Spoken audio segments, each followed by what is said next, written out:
Thanks for downloading a 3CR podcast. 3CR is an independent community radio station based in Melbourne, Australia. We need your financial support to keep going. Go to www.3cr.org.au for more information and to donate online. Now stay tuned for your 3CR podcast. But you also had people that were very fine people on both sides. And the aliens would mind meld and give them the technology. They're bad aliens. So are you surprised that Nazis were influenced by demons? No, if demons are real, I would definitely think they'd be on the side of the Nazis. Yeah. McDonald's is connected to the Clintons. They chop up the bodies and put them into the sausage and hamburgers. People are being cannibalized. Look it up. And I'm watching CNN talk about this as violent white nationalist protests. We have done everything in our power to keep this peaceful, you know? It's Pepe's become kind of a symbol.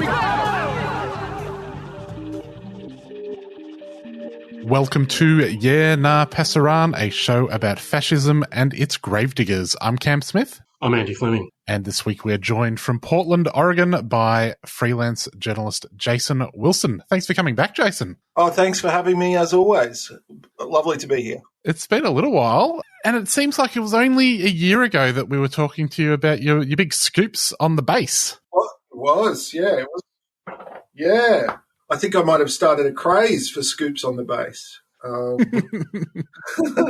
Yeah, no, it's a year on, but it's still kind of a rich vein that a lot of other reporters are kind of mining and very correctly perceiving this group as a kind of danger to various communities. And so, yeah, there's been some reporting in Australia about members there who tried to join or did join. So, yeah, it's kind of been I've been very happy to see some really good journalists digging down on that because, I kind of felt like for a while there that there wasn't a ton of interest. But I think probably now that COVID is receding somewhat, people are looking at other dangerous infectious problems. One thing I noticed in reading some of the recent reportage and in terms of the interviews with the base's founder is they're very keen to disavow the, Nazi ideology that seems to shape the group. And it seems to be somewhat redundant, or I'm not sure I understand why someone would pretend to describe the group in other terms than as being basically a neo-Nazi terror network. How do you understand the base and what's become of it over the last year?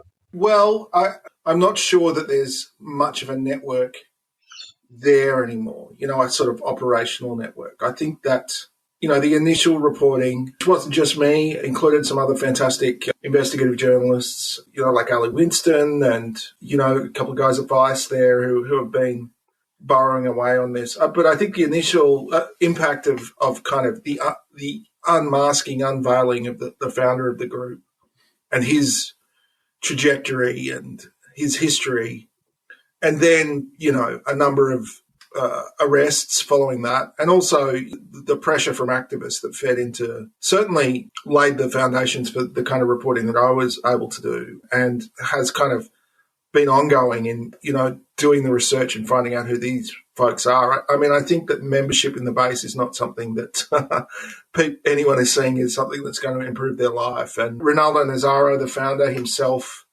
recently disavowed having any kind of operational role, as he put it, in the neo-Nazi movement. So, I don't know that there's much of a network there, but I mean, you would know, Andy, that while organisations or networks or sort of banners that people might like to organise under, they might come and go, but a lot of the individuals who get to the point where they're prepared to join a group like this, a lot of those people are going to be in it for the long haul. So I think it's still very much in the public interest that, we discover who those folks are, people who, expressed admiration for Brent and Tarrant, and people who, attempted to join a group like that sort of months after Brent and Tarrant did what he did. I think people like that are, potentially quite dangerous and should be accountable for those decisions. So, but, I don't know that the network itself is, I don't know if there's much there anymore. I mean, certainly, Mr. Nazzaro and I are occasional pen pals. we email each other, and I've kept tabs on him, and he seems to have lost whatever kind of credibility or juice he had, in the neo-Nazi sort of accelerationist far right. He seems to be something of a pariah just because of the strange aspects of his history, and in which that feeds into conspiracy thinking on the far right. And look, who knows? Maybe they're right. I mean, it's a very odd kind of situation with him. His history as a security contractor, someone who worked for the US government in somewhat clandestine roles, and then to create a network like this. I mean, it is odd.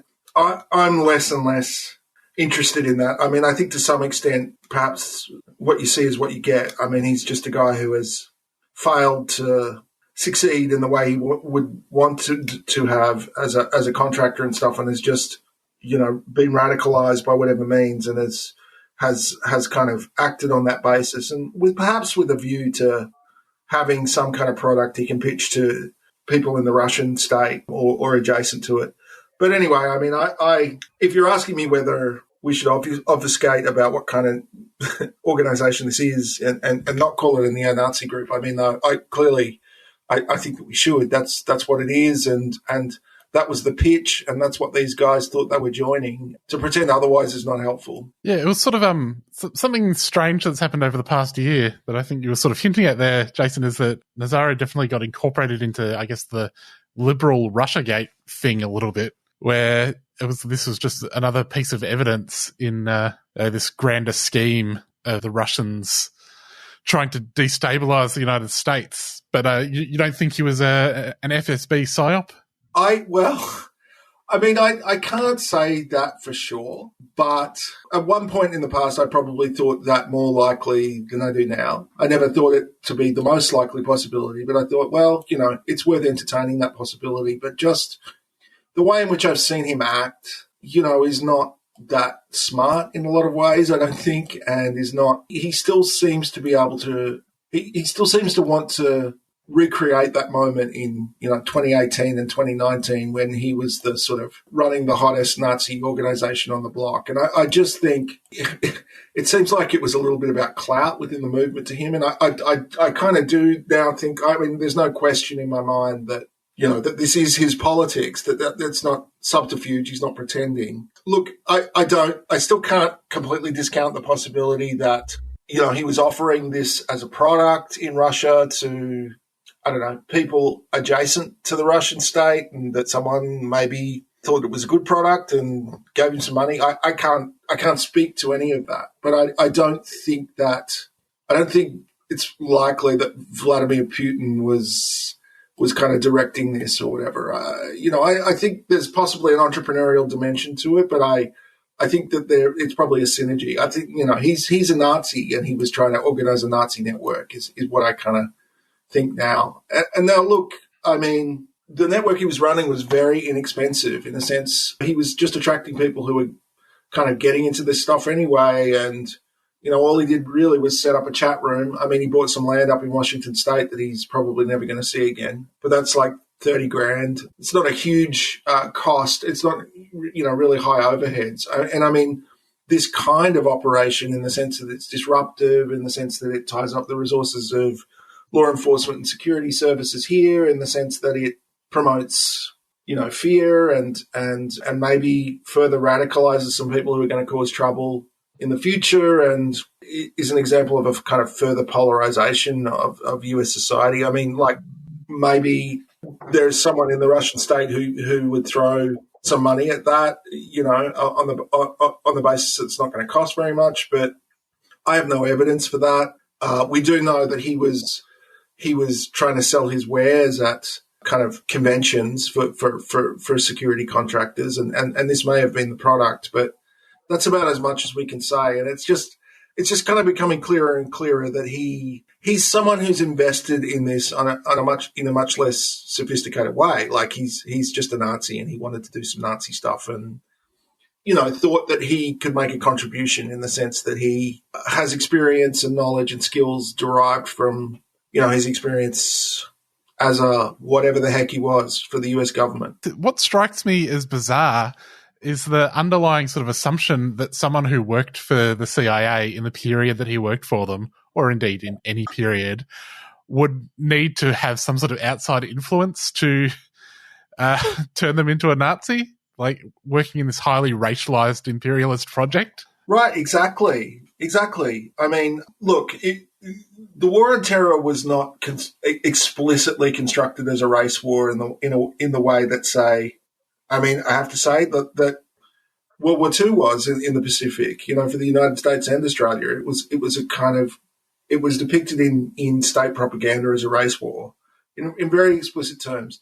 And the war on terror was a clash of civilizations, right? It wasn't about race, but it was. A lot of the depictions of the war on terror in not only in conservative media, but in a lot of other media, and certainly the political rhetoric around it was depicting this as a fight between the West and the Islamic world, and just under the surface that was about race, culture and race, and who would prevail in that sense. So, like, it really wouldn't be a huge stretch for someone like that to, look, and I've seen it in the chats associated with the group as well.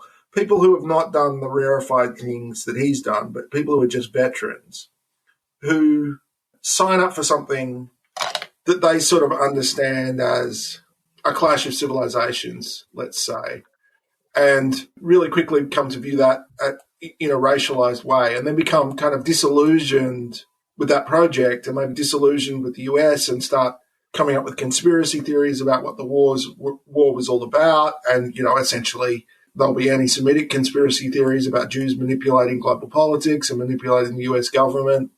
And there's a kind of trajectory there it's pretty easy to see how people go from one step to another.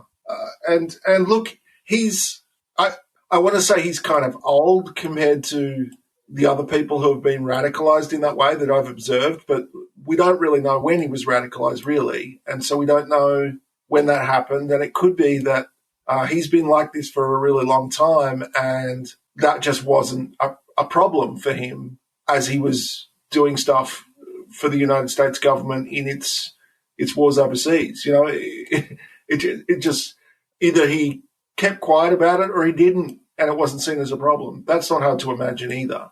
We don't know when he acquired these politics, although I regularly ask him over email about the details of that sort of stuff. Yeah, it's as you say, Cam, it's not hard to imagine that either his involvement in those wars kind of pushed him in a particular direction that a lot of people have been pushed in, or he had pretty radical right-wing politics all along, and it just wasn't an impediment to him in terms of serving in those wars, So, yeah, I agree. It's not a really out-of-the-box surprise or anything. You're listening to 3CR, 8:55 AM, 3cr.org.au, 3CR Digital on your DAB radio. We're talking to journalist Jason Wilson about the base, terrorism, and other things like that. In terms of the Australian contingent of members and would-be members of the base, of the names that have been referenced in public, most, I think, have some history on the right. On the other hand, you've got what appears to be much younger people expressing an interest, teenagers and so on. What's your kind of assessment of the nature of those who are attracted to the base in Australia? Well, I think it's exactly as you say. I mean, it's a mixture of, I don't want to say the usual suspects, but people who reporters and anti-fascist researchers have known about for a while as people who are active in that kind of politics, and then very, very young men who are kind of making their first steps into that world. And that's the case here as well. The new blood, as it were, tends to be quite young men, very young men. And then the other people are kind of, in some ways, the guys you would expect to become interested in something like this. So, yeah, I would say it kind of fits the pattern that we've seen in the United States as well. The concerning thing about that pattern is that, to the extent that I've been looking at this for a while, although not as long as someone like you, Andy, or indeed you, Cam, my concern would be that there does seem to be an unusual proportion of new blood, as it were, of quite young men coming into this stuff for the first time and passing very, very quickly through a process, that leads them to sign up for something that they absolutely understand to be a kind of insurrectionary neo-Nazi group. So, and that's the attraction. I don't know what you think about that, but I don't know if you agree that there's an unusual proportion of guys like that who just aren't familiar necessarily and who haven't been around this stuff for a while, but that's the way it seems to me. Is that the way it seems to you? I think so. I mean, I'm also thinking in the slightly broader context of recent conversations that have taken place in Australia about extremism and the relevant state agencies claiming that there's been a radicalisation of sorts on the right, where there's a greater proportion of activists and young people who are prepared to kind of, I guess, skip over several steps and simply proclaim themselves as being proud Nazis. So on the one hand, it seems you've got, organisations like the Base, which are attracting, teenagers who are seemingly prepared to commit themselves to some kind of incipient race war. At the same time, you've got other elements on the right who have previously portrayed themselves as being simply nationalist or, in some other relatively benign way, now deciding now's a good time to come out and say, yes, we, Mr. Hitler was a top bloke, he had a great vision. We want to be more public in our enthusiasm for that sort of politics. And there's been maybe several breaks on the right that have meant that perhaps in terms of the COVID and lockdown and other circumstances has meant that there's been a reformulation on the far right and the extreme right, which is, both attracting those who are interested in more, I guess, underground or clandestine activity, at the same time as there are others who are wanting to be even more public. And it seems that, for example, if you examine a group like the Proud Boys, having been proscribed, coming under pressure in Canada and the United States, there's now talk about some kind of potential legal restriction on membership or activity here in Australia. The whole kind of debate and discussion around the extreme or the far right has kind of changed a little in the last, certainly since Christchurch, but even in the last 12 months or so. And I wonder where that's going to lead. Yeah, it's a good question. To my mind, I don't feel like this was being taken particularly seriously at all until Christchurch. Maybe was seen as an American problem. Maybe was seen as kind of contained and manageable. Not sure. Yeah, there do seem to be people taking it seriously now, and perhaps that's because, to go back to what you were saying earlier, that there seems to be a greater rapidity of whatever we want to call it, radicalisation. People end up at the neo-Nazi point quicker. I think there's a lot of reasons for that, including the kind of cover or boost or whatever you want to call it that the Trump election and then the Trump administration gave to the far right in general, and to other similar right-wing populist sort of upsurges in other countries. I think people thought it was okay to broadcast a pretty extreme politics in a way that perhaps it hadn't been before. I do think, and I want to be careful how I talk about this, but I do think that there is something to be said perhaps for the way in which a particular strand, I suppose, of youth culture, which spans this radical right politics and the internet and some music, as well, some musical subcultures, kind of, in my observation, seems to drag people through those sort of stages of radicalisation that people have claimed that exist really quickly, and they take on the whole thing at once. And it's kind of waiting there for certain kinds of alienated kind of young white men to just kind of pick up. It's out there, and there aren't many barriers to it, I guess. I don't know, on the bigger picture, whether, the Second World War passing from living memory has anything to do with what seems to be a loosening of taboos on anti-Semitism and, just elements of fascist politics, I suppose. But yeah, I think something has changed. I think that it's easier than ever. And it's important not to overstate. It's terrible that so many young men are involving themselves in this, but relative to the population, it's not a huge number of people. It's just more than we've ever seen before.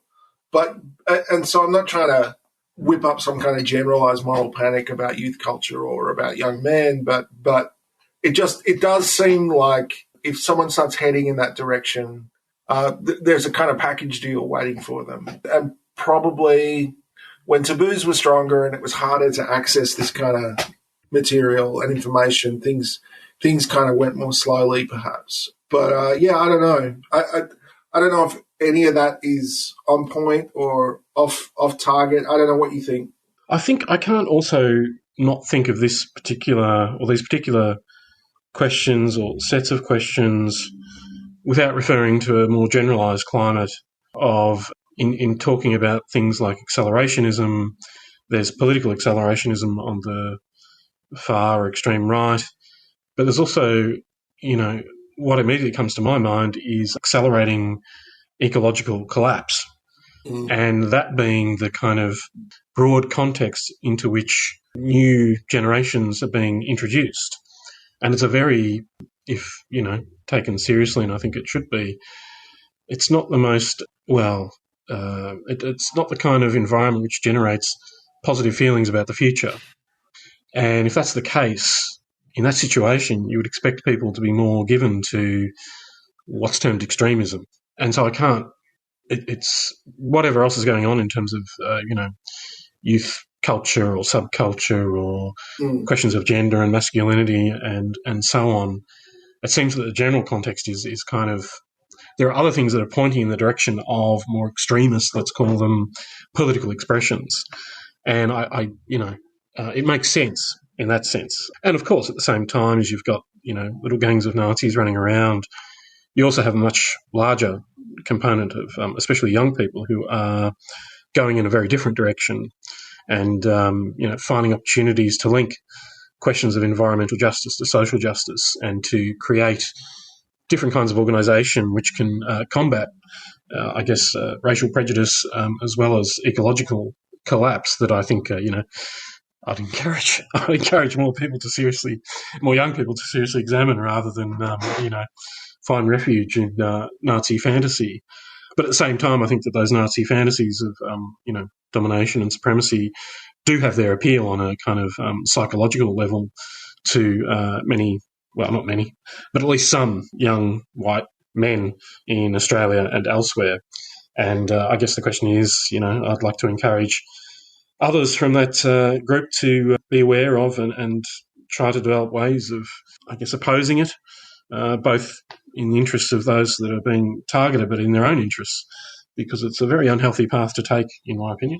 So I think as well, if we want to talk about more general factors, I think that the political right in general is just not at all drawing any red lines in the United States, in Australia. There's no. I'm sure you remember that part of the downfall of Alexander Downer when he was opposition leader was just having spoken at a League of Rights gathering, or it might have only been a League of Rights adjacent gathering even. There were some League of Rights people there, and that was enough to have his own colleagues kind of call time. And there were lots of scandals like that on the right, where people would be associated with some kind of anti-Semitic tendency or anyone who was seen as kind of an extremist. And there was some kind of squeamishness about that. Probably maybe never enough. but it was there, and it just seems to be completely absent to me now. And that's just a way of saying that, we don't, as usual, we don't want to talk about extremists in a way that absolves people on the right from the responsibility of, actually sort of drawing some kind of boundary as to what's acceptable, in terms of political discourse or political behaviour.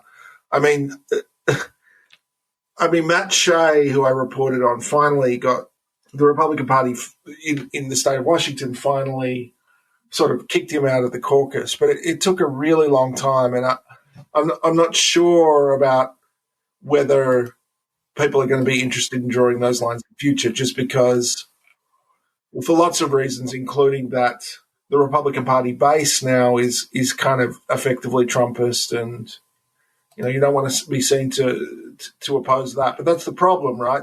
There's no one prepared to risk anything to keep, let's say, white nationalism out of the Republican Party. And that's, obviously that's in part because they have campaigned on racially divisive sort of politics for a really long time. I mean, I'm not saying that this is new in a sense, or I'm not saying that just recently that there's been a failure. I think it's obviously a failure with a long history, but yeah, that's just a way of saying that, like, there's a problem in what likes to depict itself as mainstream right-wing politics as well, which has been changed by figures like Trump. And it's not that it was good before, but it's always possible for things to get worse, of course. I think it was a month ago that Senator Maureen Faruqi asked that Michael Miller, the level boss of News Corp in Australia, were they aware of Sky News Australia's the participation of Lauren Southern on Sky News Australia as a regular commentator. And he said something along the lines of, I wasn't aware of that, I'm not aware of who this person is or their ideas. I will, I commit myself to going away and researching the question and coming back with some kind of response. I don't know that there's been any response since. So I think in terms of there's the political realm, but also, fairly major media institutions are prepared to, tolerate persons and ideas that perhaps earlier would have been, considered, too extreme or something of that sort.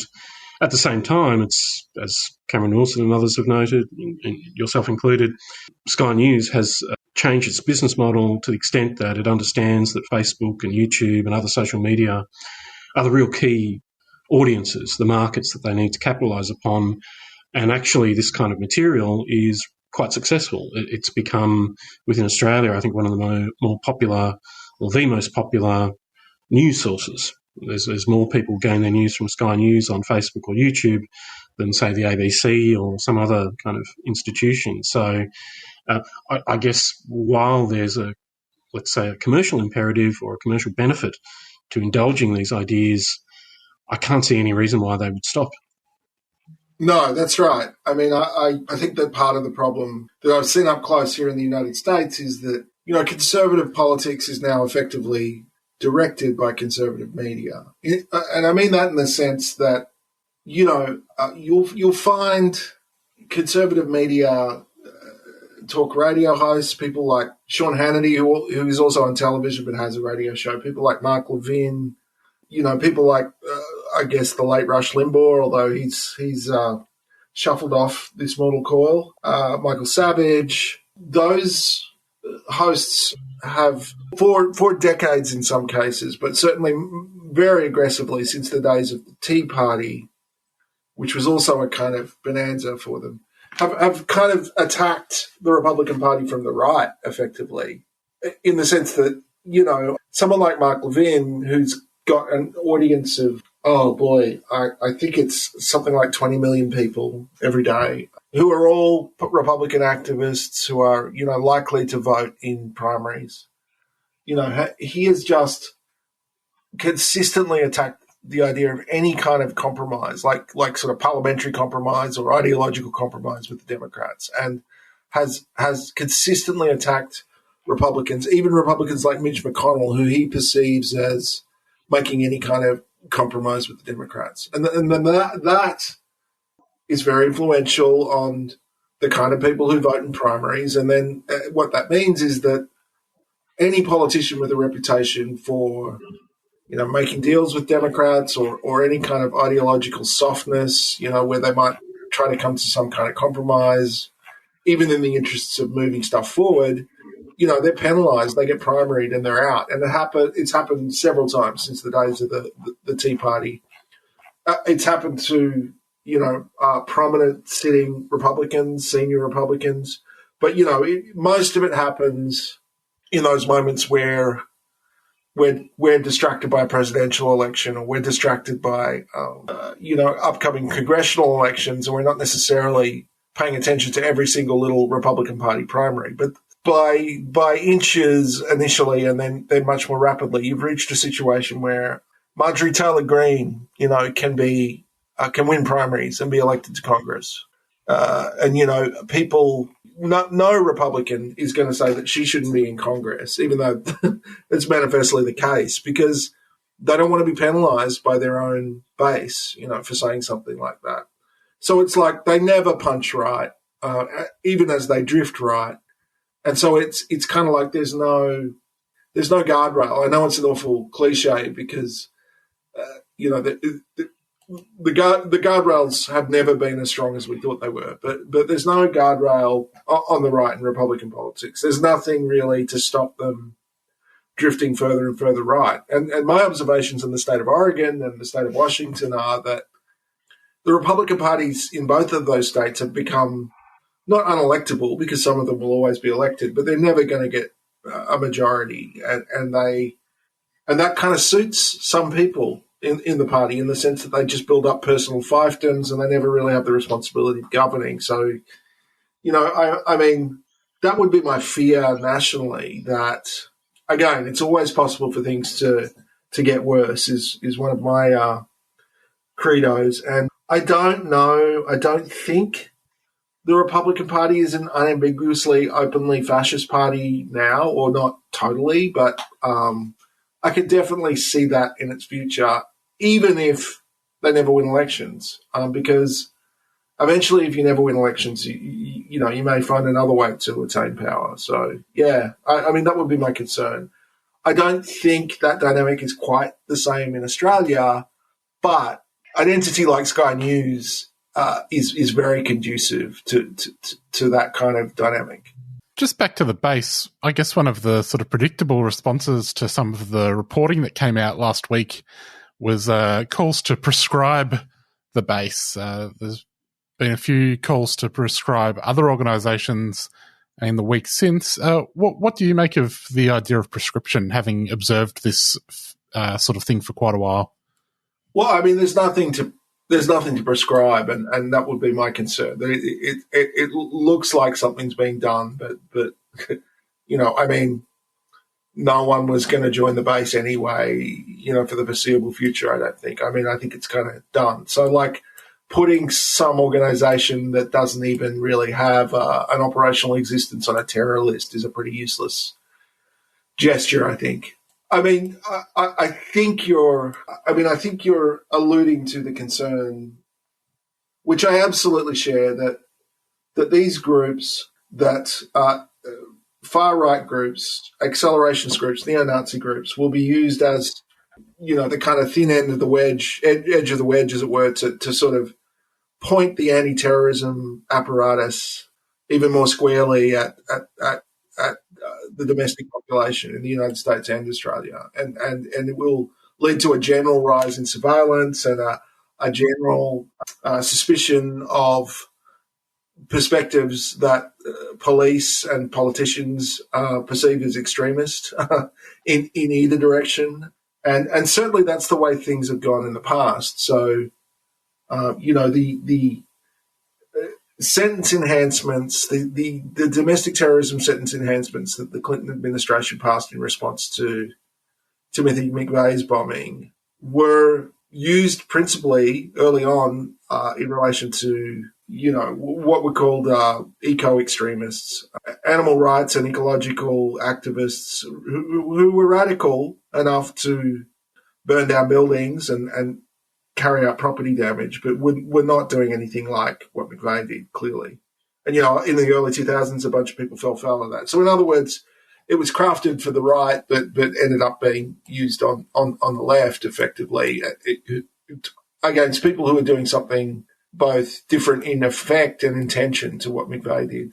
What it leads to is not whether or not people are actively engaged in radical politics or political activism. I mean, generally this stuff leads to a decline in I suppose the scope, the possibilities for political activism, and the extent to which people can speak freely, whoever they are. So it's kind of bad for everyone. So that is my concern at the moment, for sure.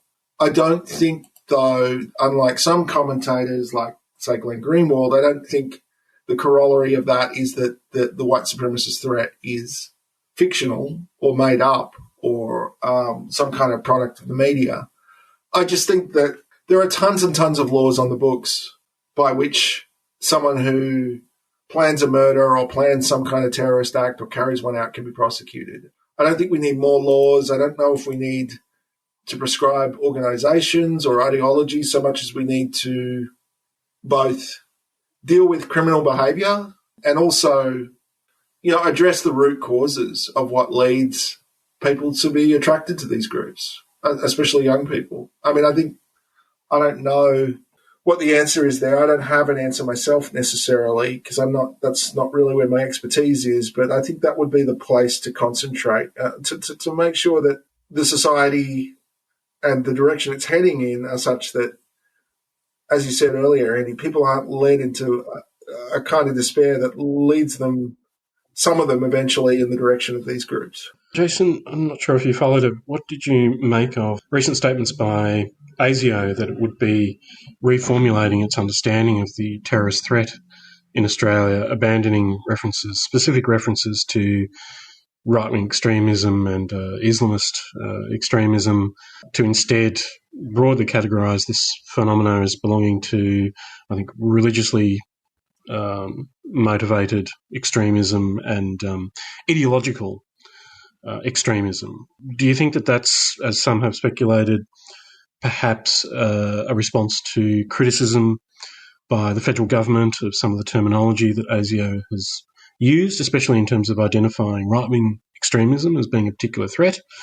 Or do you think it's part of a general shift in the study of, let's call it, terrorology? Yeah, I kind of tend to think mostly the latter, to be honest, just because, it's pretty much in line with the kind of language you see here amongst not only the state agencies that are there to deal with terrorism, but sort of, at least the scholars who are there to sort of assist with that effort and are effectively, adjacent to that security effort. I mean, there are critical scholars who think in different ways, but it's kind of familiar language. I doubt that it's specifically in that case about the sensibilities of Australia's federal government. It's possible, but I doubt it. I think it's more like, this is the vocabulary and the paradigm that we see overseas, so we're going to adopt that too. And probably, they imagine that as a way in which they would show that they were now taking it seriously, or one way in which they would do that. But like, I don't want to, in general, at a broader scale, if we look at how that whole discipline and its vocabulary is going internationally, it could well be that kind of vocabulary is emerging precisely because, you don't want to put offside maybe, conservative policymakers that you might have to deal with. Maybe on a broader scale, that's what it's about. I guess I have mixed feelings about this. I don't think that detaching it from the right is very good. I'm not sure how I feel about the idea of religiously motivated violent extremism. I mean, yeah, it does seem like sort of to be cop logic, if you know what I'm saying. Like the kind of classification that is more about directing investigation than understanding the underlying kind of problems. But, maybe it's good that it's not just called Islamist extremism anymore. Maybe it's good that there's a kind of broader category.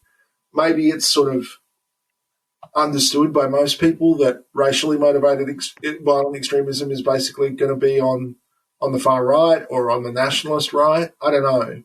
Well, one thing is that some of the interventions by some federal politicians seem to be quite intent on, I guess, confusing those distinctions or, let's say, problematising them, especially in terms of left and right. And in the neo-Nazi context, it's been a fairly, it's been a staple of some forms of right-wing discourse for some years, that if you examine the Nazis, they were socialists, they were of the left.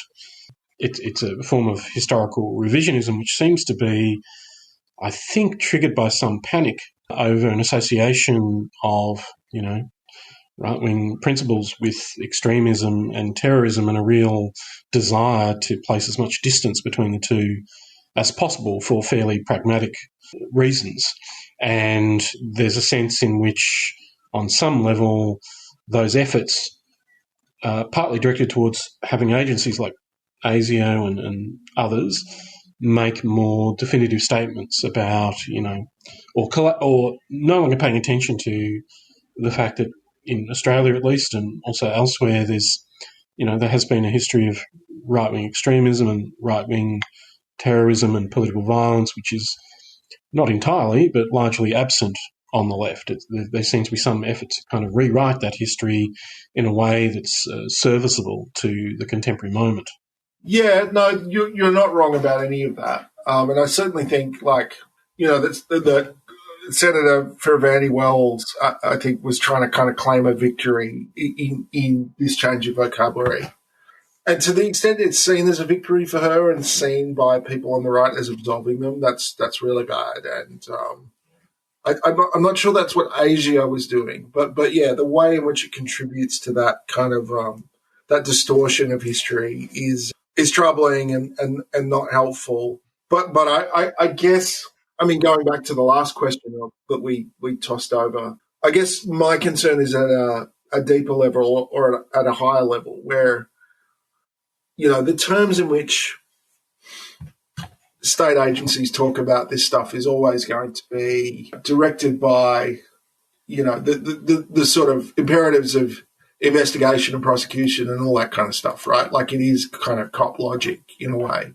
The problem is deeper in that, my concern would be not necessarily with how they talk about those categories, but the addition of other categories of people, to this sort of roster of terrorism. In other words, the problem is with with the state moving to talk about domestic groups in the same way that they have been content to talk about foreign groups, in other words, in the language of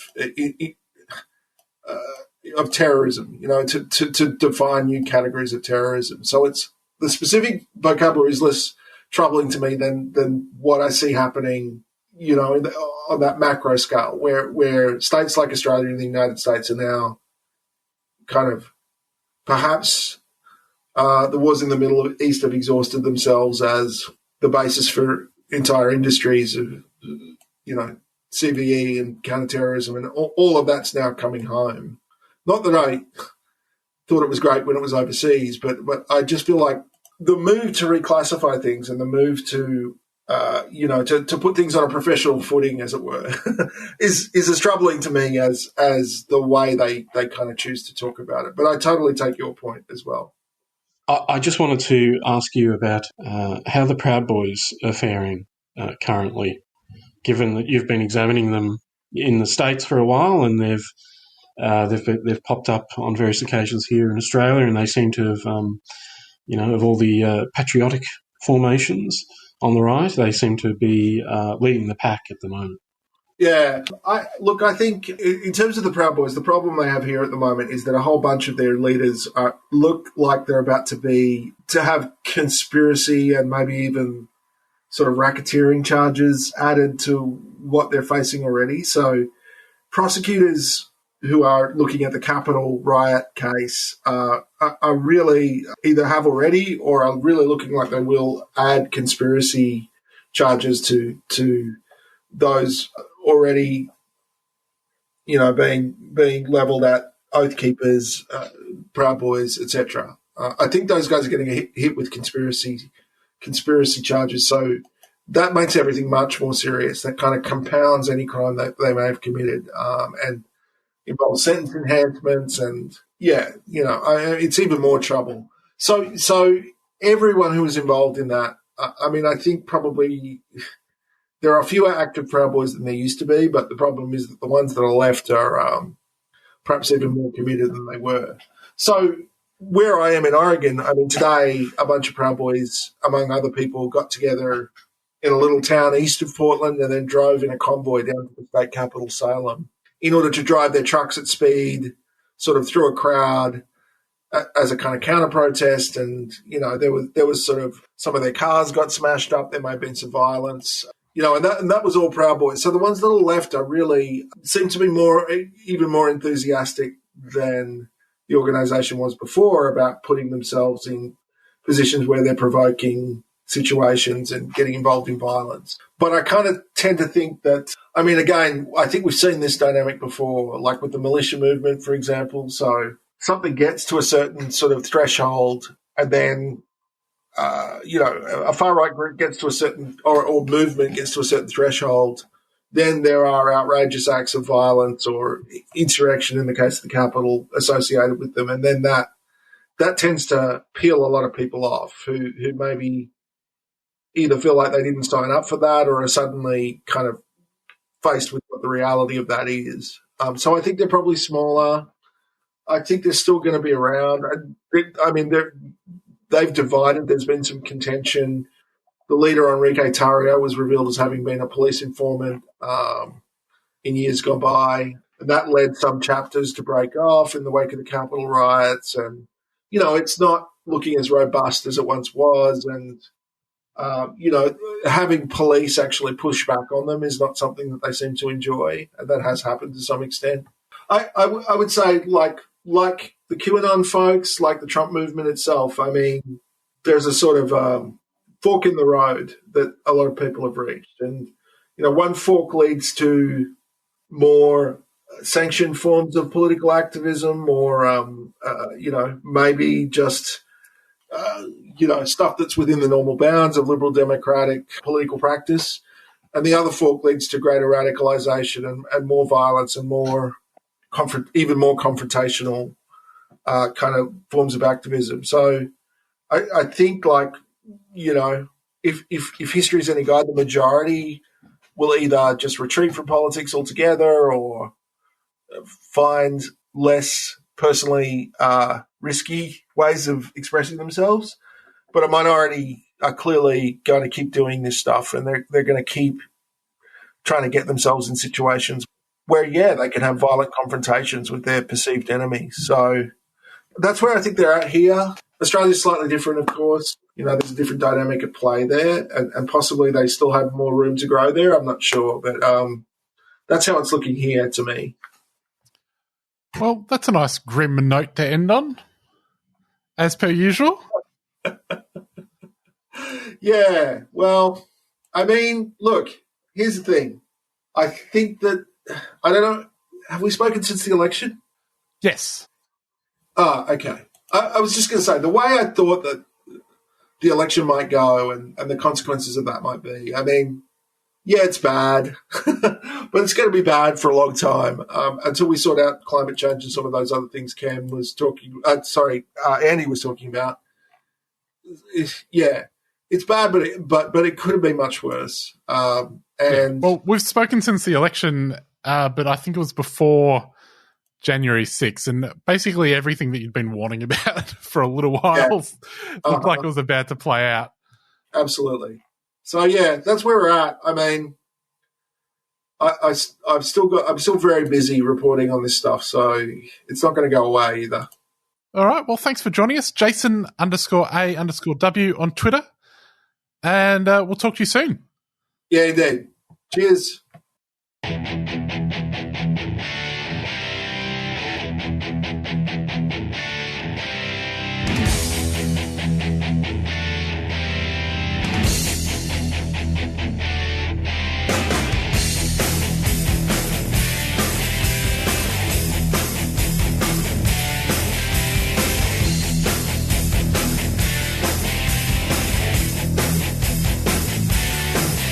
There's colors on the street.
Keffiyehs are Palestinian scarves, and they're a symbol of support for justice for the Palestinian people. Buying one will support the last remaining factory in Hebron that makes keffiyehs, and all proceeds from the sales support projects in Palestine, especially Gaza, as well as local solidarity organisations. From the traditional black and white keffiyeh to an array of modern designs, all scarves are just $30 each. Explore the range and order online, or drop by 3CR during business hours. We're your support for the rights of Palestinians. Go to keffiyehs.org.au, that's KUFIYAS.org.au, a 3CR supporter.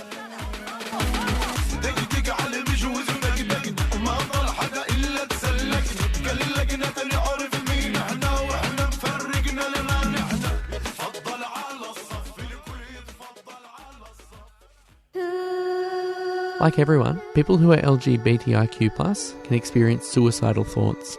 Living Works deliver workshops that give you the knowledge to help others in the LGBTIQ+ community. Thanks to Northwestern Melbourne Primary Health Network, from now until the end of May, Living Works is offering workshops for the LGBTIQ+ community completely for free. Visit livingworks.com.au to learn how you can help save a life. Northwestern Melbourne Primary Health Network is a 3CR supporter.